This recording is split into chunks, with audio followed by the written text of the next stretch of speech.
Welcome to Wimmer's Wilderness. I'm your host, George Wimmer. I have 30 years of volunteer work, community organizing, and 16 years in local government, 12 of those as mayor. Wimmer's Wilderness is an informed look at politics, community, government, environment, and education from a local perspective.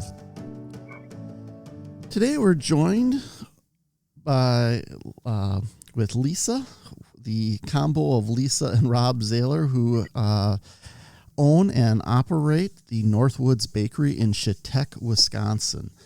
Lisa has joined us today to kind of give us a little bit of insight into the experiences that kind of led her and Rob to decide to purchase this bakery approximately 2.5 years ago. And, just kind of tell us their story. And what I like to do and get out of these small business interviews is kind of demystifying the process, but also kind of highlighting there's definite struggles and things that you learn as you go into business on your own. So, Lisa, let's start with you. What got you to this point? What your professional background and your passions and what drove you into baking? Well, I grew up in a Polish Italian family, so as soon as I could reach table height, it was always an 8-foot table of pastries and an 8-foot table of food. I started off my career actually as a paramedic and community service officer in Northern Illinois. And then when my husband got deployed to Afghanistan, I kind of hung up those reins and went into culinary. And it's always been a hobby. It's always been something fun that I would do at the holidays and turned my hobby into a career. Mm-hmm. I've been a chef almost 20 years. I've got an associate's degree, a bachelor's degree, and a bunch of certificates that kind of aid and abet that kind of a degree. So I've been able and fortunate enough to work a lot of different aspects of the culinary world, which has been fun. And I could say I'm well-rounded. I've been able to work in like a turn and burn restaurant like McDonald's, Burger King. And I've worked my way all the way up through being an executive chef at a fine dining restaurant facility to now owning my own bakery. So could you, and I know Rob's not with us today for the interview, but could you just talk a little bit about Rob's background as well? Because it's really a partnership that you have going here, even though you're the one with all the technical skills. It is absolutely a partnership. Rob has been in the military since he was 17 years old. He started off as an infantry kid as Illinois National Guard, and then he moved into being an active duty reservist, finishing off his career as what they call a retention officer, or most people will kind of think of it in the business world as like internal human resources. It's kind of retention to keep the people you have at the job, is where he kind of finished off his career. He's been all over the world. He was involved in the Kuwait War, in the Iraqi War, and he was in Afghanistan, in Panama, in Germany, Poland. I think there's a couple other places in there I'm missing, but he finally retired after 36 years of active duty service. Well, and having met Rob a few times, he's, just a gracious individual, and, we're all very proud of his military service. And, I come from a military family, and so I really, do salute him for his service to his country. So that's just a side note from me here, but it's just a great testament for the quality of the man he is. Well, thank you very much, and he would definitely appreciate that. He is currently sleeping. Definitely owning my own brick and mortar has been a whirlwind, a challenge, and good and bad. So what kind of got you to, okay, well, I've worked and, getting all the way up to being an executive chef at a place where you're at, and that wanting to take that leap and really significant risk of wanting to purchase in your own place? The last 5 years I've worked in the university system, worked for some corporate university companies, and did like dining hall, resident hall food, and just got bored and tired out of doing that kind of thing, working for somebody else. And I really wanted to go with the passion of decorating cakes and making pastries. I really love doing that. That's the fun stuff. Mm-hmm. And so we started to look around as he got retirement papers of where we could go. His family in Lake Hallie and Chippewa Falls. So we originally started off looking at Cadott, at the Cadott Bakery. And at the time it was unavailable, and we were pointed up in this direction towards Chautauqua. So Chautauqua was our next choice. So going to the Chautauqua, Wisconsin bakery, you're kind of going through that process and without any, real specific details, but could you walk us through, what your process was to evaluate and, when you're going to buy an established business, and what are you buying and what are the important things to have? Is it recipes? Is it customers? Is it location? Is it, just all those things? What is the value in buying an existing bakery?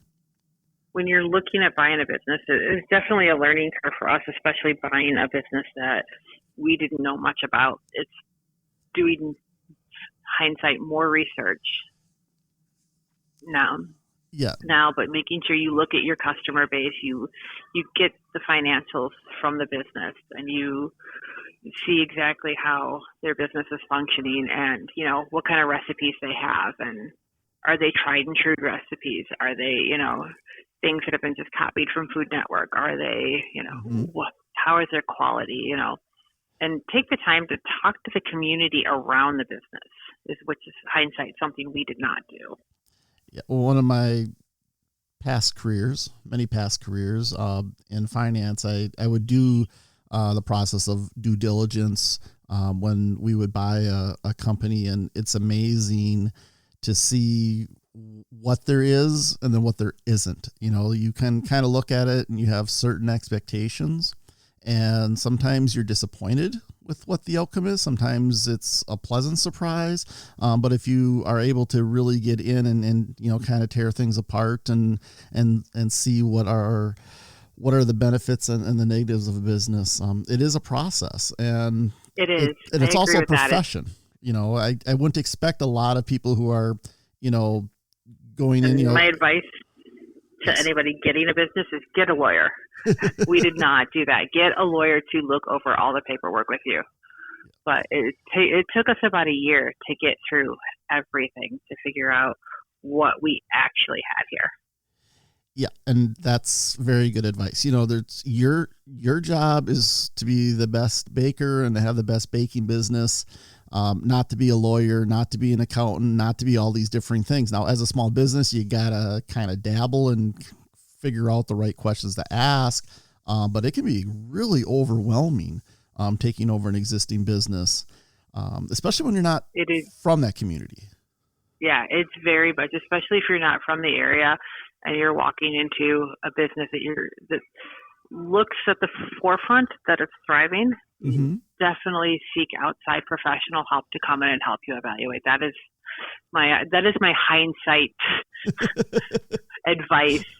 Like I said, it took us a year to actually figure out what we have, and when we took over, there was probably 500 recipes she had her staff make it. Okay. Oh, that seems like a lot to me.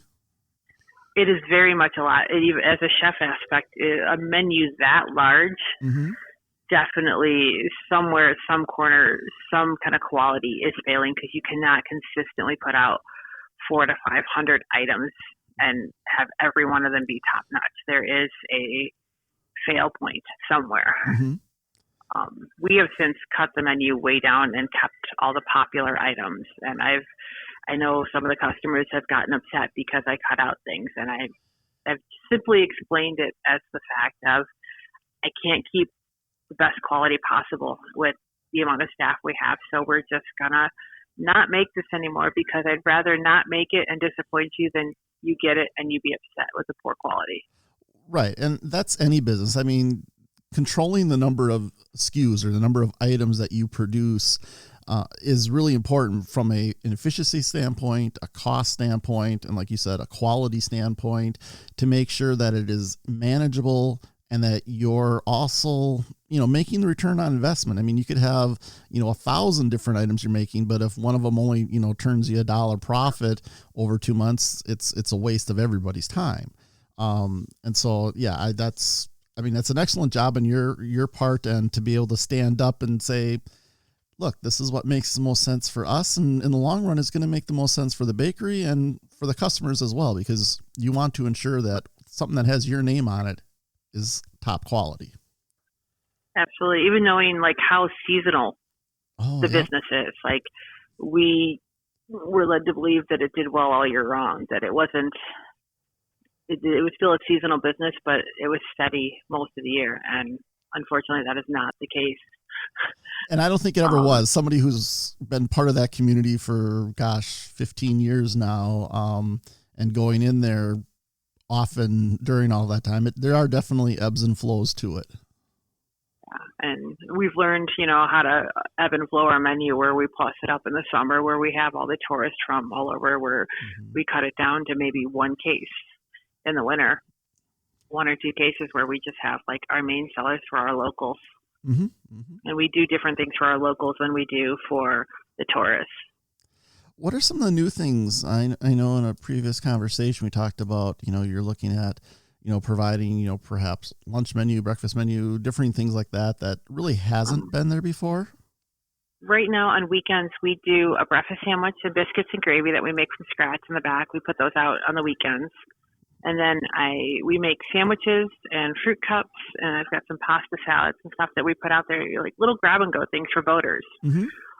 We're also introducing this summer a juice bar, or not a juice bar, a soda bar. Okay. Being stationed in the military, we spent five years in Utah, and the big thing out there is these little soda bars. Mm-hmm. And they're non-alcoholic, but you get all these different flavors, and you add them to your base sodas, like your Pepsi or your Coke or your Sprite. And we've gotten some creative things, like we created a pontoon sunset, and it's Sprite and watermelon and raspberry. We kind of mix it together, and when you look at it, it kind of layers, and it looks like a sunset. Mm-hmm. Nice. And that's something fun and different. Yeah, and it allows you to be creative. Mm-hmm. So when we've also brought back old things from years past that never been at the bakery, but have been throughout time, like your cookie sandwiches, like your Little Debbie oatmeal sandwiches. Mm-hmm. We've kind of taken our house-made cookies, and we put our non-dairy whip in the center of them and make cookie sandwiches. Well, and you've done a lot more, decoration overall, of whether it was your Mother's Day event or things along that line as well, where it seems like it's a more interesting product line that you have come up with. We're trying to, the thing with any business is you have to change and adapt with the time, the crowd, your population, the trends. Wisconsin, culinary-wise, is still 3 to 5 years behind any major city. Mm-hmm. Well, so trying to adapt with, looking what's at the cities and seeing, what would work around here, mm-hmm. product-wise, it's interesting. Being in the business now for a few years and being exposed, more to the community, have you been able to kind of get over some of those hurdles of whether, and I am somebody who, moved originally from Wisconsin, lived most of my professional life in Minnesota, moved to a small community in Minnesota, ran for office, was on city council, and then for a few years, and the mayor for 12 years after that, several decades. And, sometimes you still don't feel like you're really part of the community if you haven't lived there and been there a few generations, which is, I think, a small town thing in a lot of places. How have you kind of worked through that? We try to do a lot of community volunteer time where we donate different things to the community around us. Some of the locals still like to remind us that we're very much outsiders here. We just kind of try to do the best to get along with the people that we have around us, and a lot of people are happy to see us in here, happy to have the bakery here. Mm-hmm. And, they understand, it's just a 2-person team that's baking. Right. These days, like everywhere else around here, there's no help. Mm-hmm. So a lot of the locals and customers have been really gracious and understanding that, we ask for a little more time and a little more orders for them to put in, to give us notice to do things. And it's a process to rebuild the bakery reputation and the name, but we're getting there. It's an interesting thing with, not being able to find people, really throughout the entire wage scale, but especially those, and I don't want to sound like an old guy complaining about things, but it's, when I was a kid, you were pretty happy to find a job that, was a summer job or a part-time job to make some extra money. It seems like there's, I don't know if it's a higher expectation or an unrealistic expectation, or maybe we're just all spoiling our kids too much, but You can't be much older than me, because I remember starting at Dairy Queen at 14 years old at $4 an hour and being ecstatic that I get to work, on weekends serving ice cream. Well, right. And I'm 51, and, I grew up on a farm, and, it's just, kind of looking at trying to get, these younger people to be excited and, hey, you know what? You're doing this job. You start building up some work experience. Yeah, you have to do a lot of different things in this job. It's not just one. But could you just talk about that a little bit? Do you think it's, similar to when you were growing up, or do you think it's a little bit tougher now, or the expectations are different? It is a lot tougher.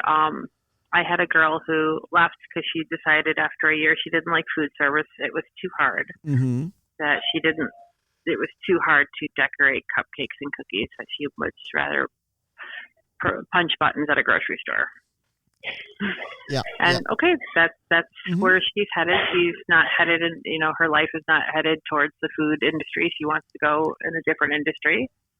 And I told her, I said, you know what, that's good for you. At least you've got that job experience underneath your belt. Right. When I look for kids to hire, I tell them, I said, I'm a good first step. I'm the person that teaches you how to deal with a difficult customer, how to count the money, how to do dishes the right way, and how to, learn how to move with a sense of urgency. I don't expect to be the end-all, be-all job. Right. This is a very tough industry. It's a good peak. I'm looking for those kids that want to have that first job experience. Mm-hmm. Well, and sometimes you get them, and sometimes you don't. Sometimes they need a lot of care. Sometimes they don't know how to sweep. They have never swept in their entire life. Which just boggles my mind, but I understand it. Yeah, it absolutely boggles my mind that they don't know how to wash a dish. They don't know how to change trash. They don't know how to sweep a floor. Yeah. So you've got this bakery now. You've got a couple years under your belt. You've kind of learned, quite a bit from the experience and everything. Would you do it again? Maybe. Knowing a lot about what this particular bakery and what I know now, mm-hmm. I may not have purchased this particular bakery. Mm-hmm. I may have looked for a smaller location. Okay. One of the things that I always find fascinating, when I was mayor, and you look at recruiting businesses into a community, or trying to, if somebody's leaving, finding a new buyer, doing different things. I've always found it, I guess, disheartening a little bit when some people look at a changeover as a negative, and it's like, well, if these people are leaving a business anyway, you should be ecstatic that somebody wants to invest in your community. So when somebody who's not part of it comes in and wants to put down a lot of money to help continue a business, and the bakery, it's Northwoods Bakery. For a long time, it was called the Chautauqua Bakery, but it's Northwoods Bakery in Chautauqua now. It is, it is one of those kind of iconic businesses everybody wants to go to and has heard about and wants to do. It's a nostalgia piece. Yes. It is something that has always been a staple, and we've taken it back 50 years. We scratch make 95% of my items. Mm-hmm. Mm-hmm. It is.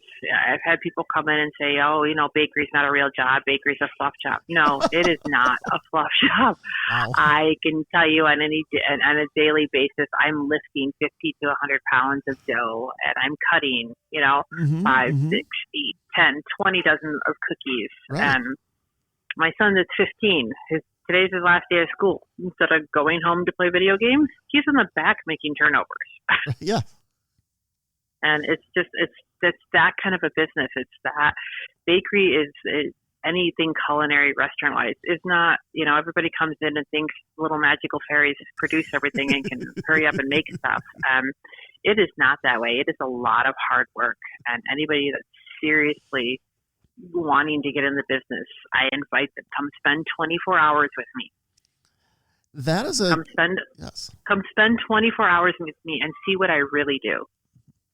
It's not all, home decorating, pipe the cakes, mm-hmm. Spin the wheel like you see it on YouTube, and, there's a pretty decorated cake. You guys don't get to see, you have to shape the cake so it's actually level when you put it down, or you have to freeze it before you ice it because it crumbs.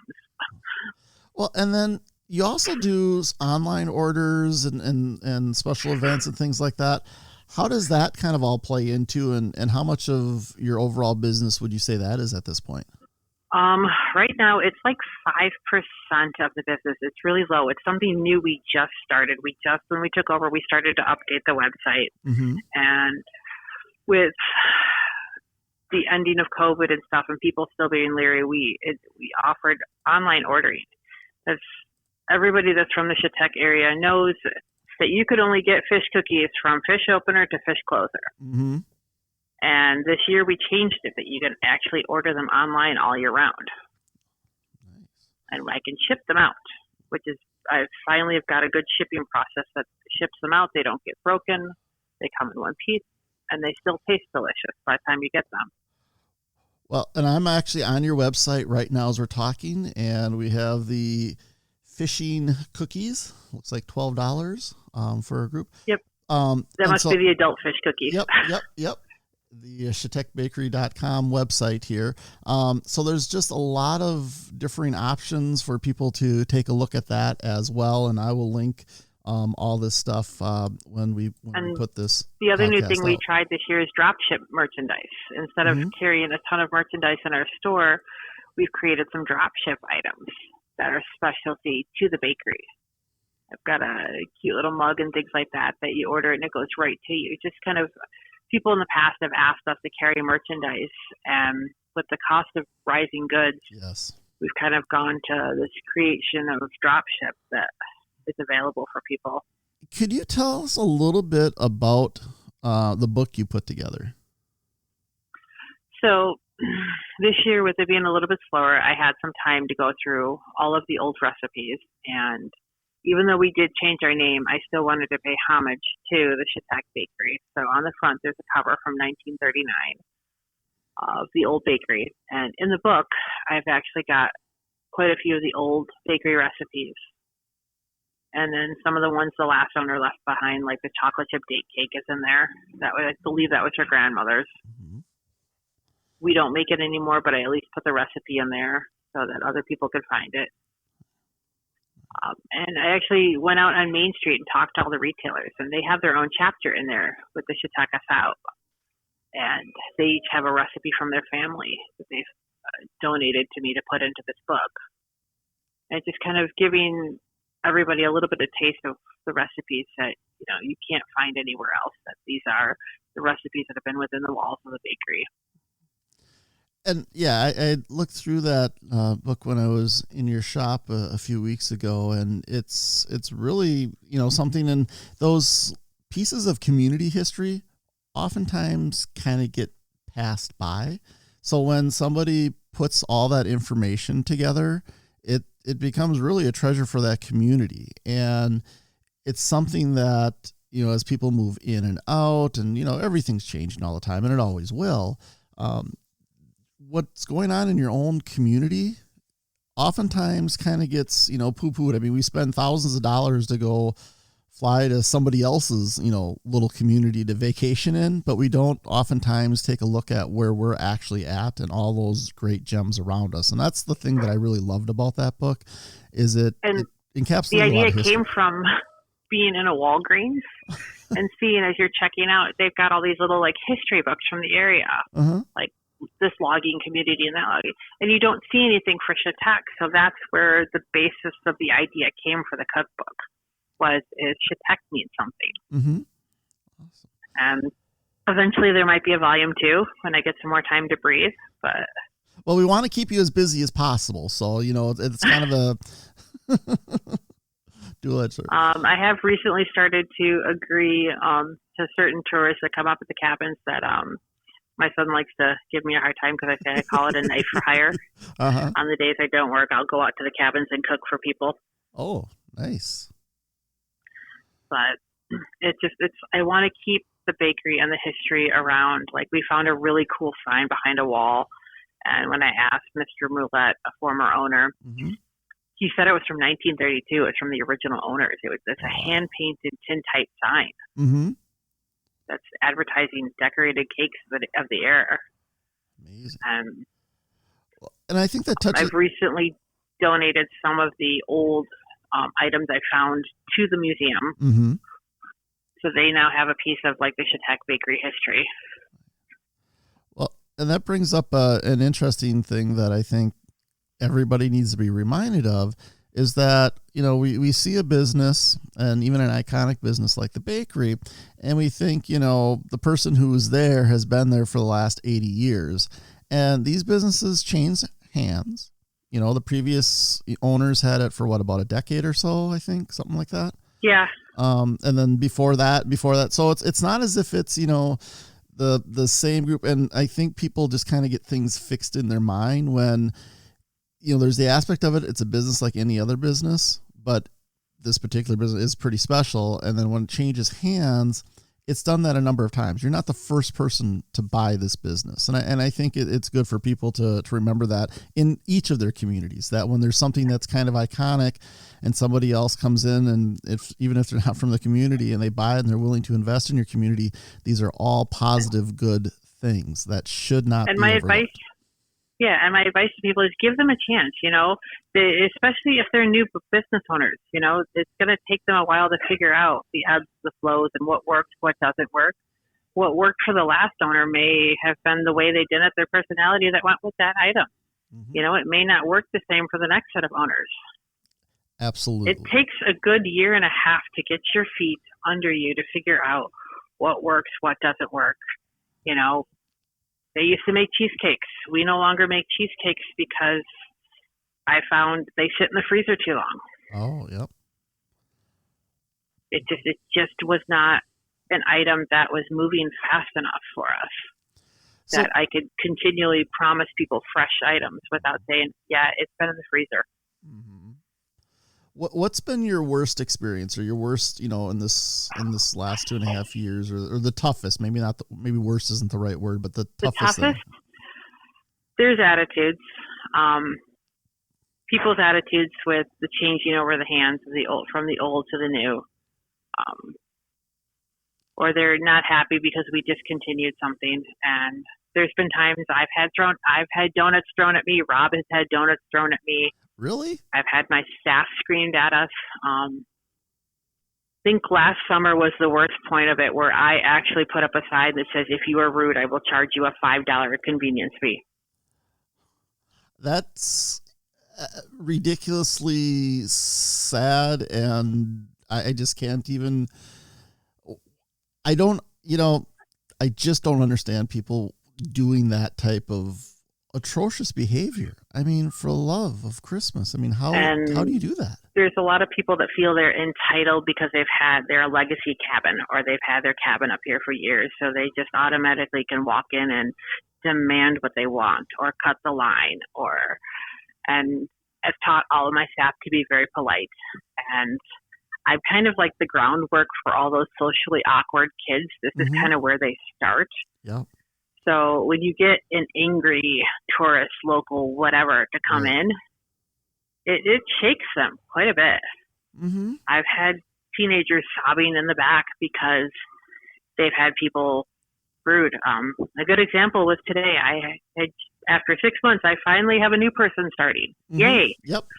And I had a customer come in, and she got visibly frustrated and annoyed with my new girl because she didn't exactly know how to run the computer yet. We're still working through it. And it took me coming out and scolding this lady publicly that I have a new girl. She's training. This is her day too. Right. You need to back off and give her a break. I said, or if you're going to have this attitude, please don't ever come back. Mm-hmm. Absolutely. Because I don't want this in here. You know, the girls do. Mm-hmm. And I stepped away, and I guess the lady did come back and purchase more stuff and apologize to my staff the second time she came back in. Well, good, because I think, again, that kind of behavior is just uncalled for regardless. And I am glad that as a business owner, you stood up for your staff and you showed them that you've got their back. And everybody starts their first job. I mean, it doesn't matter if it's your 10th job, your first day, you're still learning things. That's terrible. So what has been your best experience? My best experiences? I love seeing my repeat customers year after year.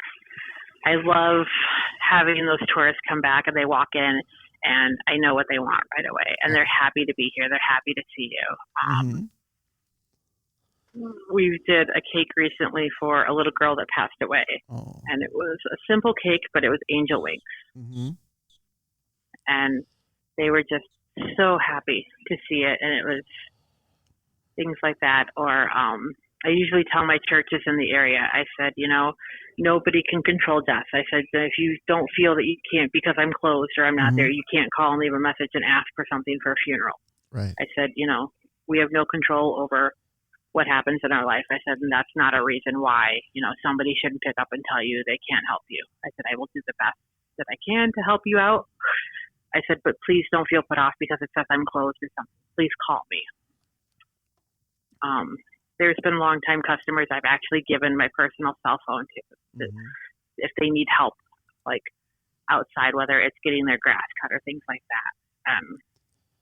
I've loved to see them come in. I've cried with them when they've lost their loved ones. That's been the best experience, is seeing those people.